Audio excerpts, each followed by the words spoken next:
नमस्कार, स्वागत है आपका हमारा इस खास कार्यक्रम हल्का हलचल में। इस प्रोग्राम में हम आपको हल्के में लाइव लेकर जाते हैं और बताते हैं कि क्या कुछ खास होने वाला है आज आपके हल्के में। तो इसी के साथ हमारे साथ जुड़ गए हैं हमारे संवाददाता प्रवीण आहूजा पलवल से। प्रवीण, आज क्या कुछ खास होने वाला है आपके हल्के में? मैं सबसे पहले बता देते हैं कि अयोध्या धाम में श्री राम जी के प्राण प्रतिष्ठा कार्यक्रम को लेकर पूरे जिले में कल उत्साह देखा गया है। तमाम जो लोग हैं जिसे कहते हैं श्री राम जी के परम भक्त है, वो पूरा दिन यूं कहेंगे बीती रात तक आतिशबाजी देखी गई है। सड़कों पर शोभा यात्रा देखी गई है, मंदिरों में जय जयकार गूंजती रही। तमाम भक्त जो है वो पूरी तरह से समर्पित हो गए श्री राम जी के जो है दोपहर के जो दर्शन पाना चाह रहे थे उसको लेकर ललाए थे कि किसी तरह राम जी के दर्शन हो जाए। तो उसको लेकर तमाम मंदिरों में, तमाम सड़कों पे, चौराहे पे प्रसाद का वितरण किया गया है। लोगों को रोक रोक कर प्रसाद का वितरण भी दिया गया। लोगों में उत्साह भी देखा गया। तो इसको लेकर बीती रात तक लोगों ने अपने जो है मकान की छतों पर डीजे बजाकर श्री राम की धुनों के साथ साथ आतिशबाजी गिरी, जो कि अलौकिक दृश्य देखा गया था, जिसको बताया जाता है कि ये एक ऐतिहासिक क्षण था जिसको लेकर लोग बड़े लंबे समय से इंतजार करते। वो सभी की मनोकामना पूर्ण है। वही बात कर लेते हैं प्रदेश के मुख्यमंत्री मनोहर लाल 24 जनवरी को करीब 2100 करोड़ रुपए की 153 जो परियोजनाओं का वर्चुअली उद्घाटन हिसार से करेंगे, जिसको लेकर जानकारी देते हुए बताया कि जिसमें सिंचाई और जल प्रबंधन और जो सड़क और इसके अलावा जो बिजली है और सड़क है और स्वास्थ्य को लेकर तमाम इन परियोजनाओं का जो वर्चुअली उद्घाटन किया जाएगा, जिसको लोगों को कहना है बेहद सराहनीय है, क्योंकि विकास होगा तो तभी लोगों का विकास होगा, जिसको लेकर लोगों में भी खुशी की लहर देखी जा रही है कि सरकार कहीं ना कहीं सराहनीय कार्य कर रही है। तो इसको लेकर लोगों में भी काफी, इस चीज को लेकर भी काफी उत्साह देखा जा रहा है। वही केंद्रीय मंत्री किशन पाल गुर्जर की ओर से 24 जनवरी को पलवल में पिछले लंबे समय से 2 फ्लाईओवर का जो निर्माण नहीं हो पा रहा था, लंबे समय से स्थानीय लोग परेशान थे कि उनका जो कार्य रुका हुआ था, उसको लेकर अब ये दोनों जो फ्लाईओवर है, जिसको कहते हैं रसूलपुर फ्लाईओवर और एक बामनी खेड़ा फ्लाईओवर, जो कि पूरा हो चुका है, वो जनता को लोकार्पित करने के लिए, लोगों को समर्पित करने के लिए 24 जनवरी को केंद्रीय राज्य मंत्री किशन पाल गुर्जर के द्वारा मौके पर पहुंचकर भारी संख्या में लोगों को वहां जो है लोगों को मौजूदगी रहेगी और उनको वहां पर इस पुल को लोकार्पण भी किया जाएगा, जिसको लेकर लोग बेसब्री से पिछले 7 वर्षों से इंतजार कर रहे हैं कि इसमें कोई ना कोई खामियां पाएगी, कहने की देरी रही है, जिस कारण पूरा नहीं पता। लेकिन अब वो समय आ गया है जिससे लोगों को काफी राहत मिलती नजर आ रही है। 24 जनवरी को जो है केंद्रीय राज्य मंत्री किशन पाल गुर्जर की ओर से इसको लोगों को समर्पित किया जाएगा। वहीं बात कर लेते हैं जिला प्रशासन को लेकर। जिला प्रशासन 26 जनवरी यानी कि गणतंत्र दिवस को लेकर तमाम तैयारियों में जुटा हुआ है। पिछले कई दिन से तैयारियां चल रही थी। बीच में 22 जनवरी के भी को लेकर पूरी व्यवस्था बनाई हुई थी। उसके बाद अब 26 जनवरी गणतंत्र दिवस को लेकर तमाम तैयारियां पूरी की गई। तमाम जिला प्रशासन ने तमाम जो अधिकारी हैं सभी विभागों के उनको सख्त आदेश जारी करेंगे। 26 जनवरी को गणतंत्र दिवस में जो सांस्कृतिक कार्यक्रम नेताजी सुभाष चंद्र बोस स्टेडियम में होना, तो उसको लेकर कोई कमी ना रह जाए, क्योंकि मुख्य अतिथि जो बताया जा रहा है कि हरियाणा के खेल मंत्री संदीप सिंह जो कि मौके पर शिरकत करेंगे, मुख्य अतिथि के रूप में रहेंगे। तो उनके आगमन को लेकर भी तमाम तैयारियां पूरी की जा रही है और किसी प्रकार की कहीं पर कोई व्यवस्था में कमी ना रहा है। तो इसको लेकर प्रशासन की ओर से 26 जनवरी की तैयारियां भी पूरी की जा रही है। जी अनाया। जी बिल्कुल प्रवीण, जैसा कि आपने बताया कल तो जश्नमय माहौल रहा ही है। आपको बता दें कि आज से जो है 6:30 बजे विशेष आरती हुई है और आज से आम लोगों के लिए रामलला के दरबार और पट खोल दिए गए हैं। इसके साथ प्रवीण, इसको कैसे देखा जा रहा है पलवल में, और मुझे बताइए कि मौसम के क्या हाल हैं आपके जिले में? अनायक कड़कती ठंड है, जिसे कहते हैं कि इस समय लगभग 8 डिग्री के आसपास टेम्परेचर है। बिल्कुल स्कूल भी खुले हुए हैं। बच्चे कप कपाती ठंड में मजबूरी में अपने स्कूलों में जा रहे हैं, क्योंकि शिक्षा पाना भी बेहद जरूरी है। जो बुजुर्ग है वो अपने घरों में कहीं ना कहीं हीटर या अलाव जलाकर वो अपनी व्यवस्था बनाकर घर पे रह रहे हैं। स्वास्थ्य विभाग का भी कहना है कि हालांकि ठंड काफी लेट आई है तो ये लंबे समय तक रह सकती है। ऐसे में तमाम जो बुजुर्ग है, खास करके जो हृदय के मरीज है, अस्थमा के मरीज है, उन्हें तो खास करके अपने घरों में रहना होगा, क्योंकि बाहर निकलते हैं तो किसी मजबूरी से निकलते हैं तो उन्हें किसी पूरे गर्म कपड़े पहनकर अपने आप को पूरी तरह से बचाव करके आपको निकलना होगा, क्योंकि ठंड बहुत ज्यादा है।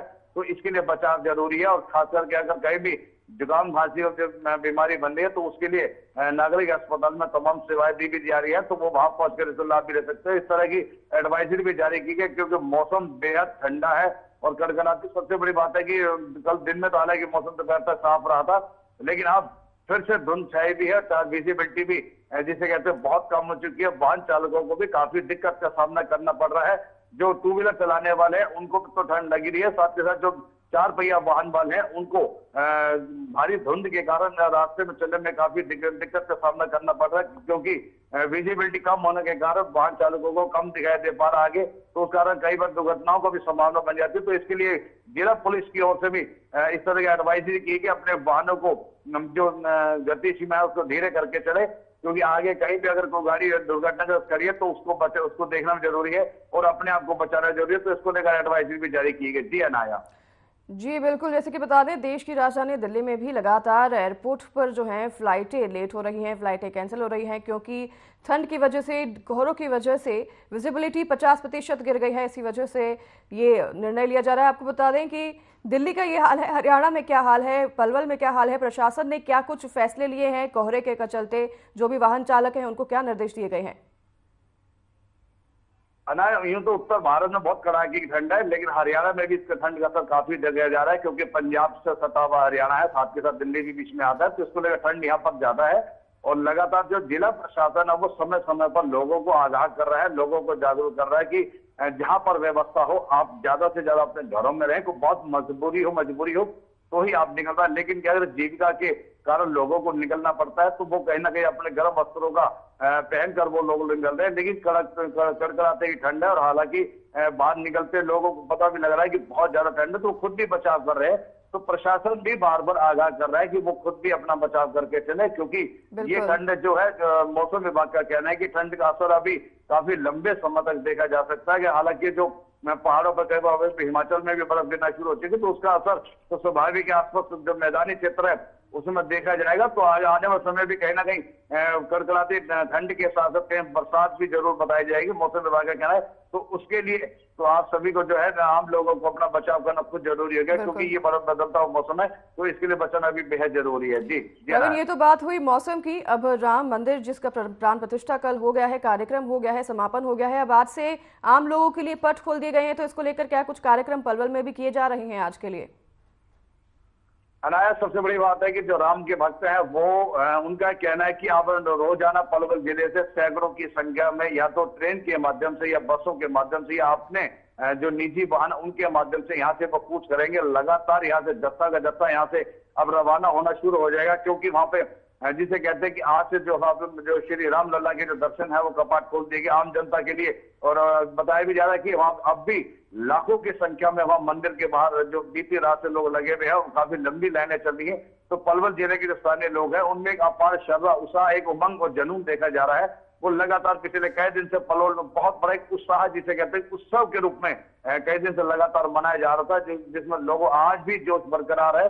स्थानीय जो राम के भक्त है या युद्ध धार्मिक संगठन है वो पूरी तरह से एकजुट होकर अब यहाँ से जत्था लेकर जाने की तैयारी में है, और लोगों से आह्वान भी कर रहे हैं कि अब श्री राम जी के जिनके बहुत लंबे समय से, यूं कहें कि 500 वर्ष पुराने समय, लंबे समय से जो इंतजार कर रहे थे वो घड़ी आ गई है।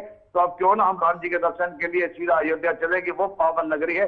तो तमाम जितना यहाँ के जो मठ के जो संचालक है, महंत है, वो भी अब अपने वाहनों के माध्यम से लोगों को एकजुट कर रहे हैं कि चलिए श्री राम लल्ला जी के दर्शन के लिए अयोध्या चलते हैं। तो उसको लेकर अब एकता, और सबसे बड़ी बात एकता का पर्ची भी दिया जा रहा है, लोगों में जुनून भी देखा जा रहा है कि लोग आज से ही अपने अपने वाहनों के माध्यम से यहाँ से अयोध्या को कूच करने लगे हैं। सबसे बड़ी बात है इनमें युवाओं में बहुत ज्यादा जोश देखा जा रहा है। युवा जो है वो अपने श्री राम जी के झंडे लेकर अपने मोटरसाइकिल पे, गाड़ी पे लगाकर जय जयकार करते हुए, श्री राम के गुणगान करते हुए सड़कों पे कल पूरा दिन देखे गए। तो लेकिन अब उनकी जो बैठक हो रही है, लगातार उनका कहना है कि हम यहाँ से अयोध्या के लिए कूच रहे थे, कितनी ही ठंड क्यों ना ठंड, हालांकि इस पूरे क्षेत्र में है, उनको ठंड की चिंता नहीं है, लेकिन श्री राम जी के जो दर्शन करने हैं, एक पावन ऐसा अलौकिक अद्भुत जो इतिहास रहा है उसमें वो भी शामिल होना चाह रहे हैं। जी बिल्कुल प्रवीण, जैसे कि आप बता रहे हैं राममय माहौल है और अब आज से आम लोगों के लिए जो है पट खोल दिए जाएंगे, तो बेशक लोग मंदिर के लिए अब निकलेंगे, रवाना होंगे।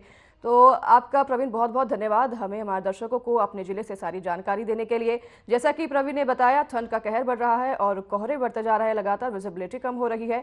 तो आपसे प्रशासन तो अलर्ट मोड पर ही, आपसे हम भी अपील करेंगे कि अपना ध्यान रखें, अगर बाहर निकले तो वाहन सही से चलाएं, रिफ्लेक्टर का इस्तेमाल करें और अपने आसपास के लोगों का और जानवर का भी ध्यान रखें। इसी के साथ इस कार्यक्रम में हमारे साथ बस इतना ही। नमस्कार।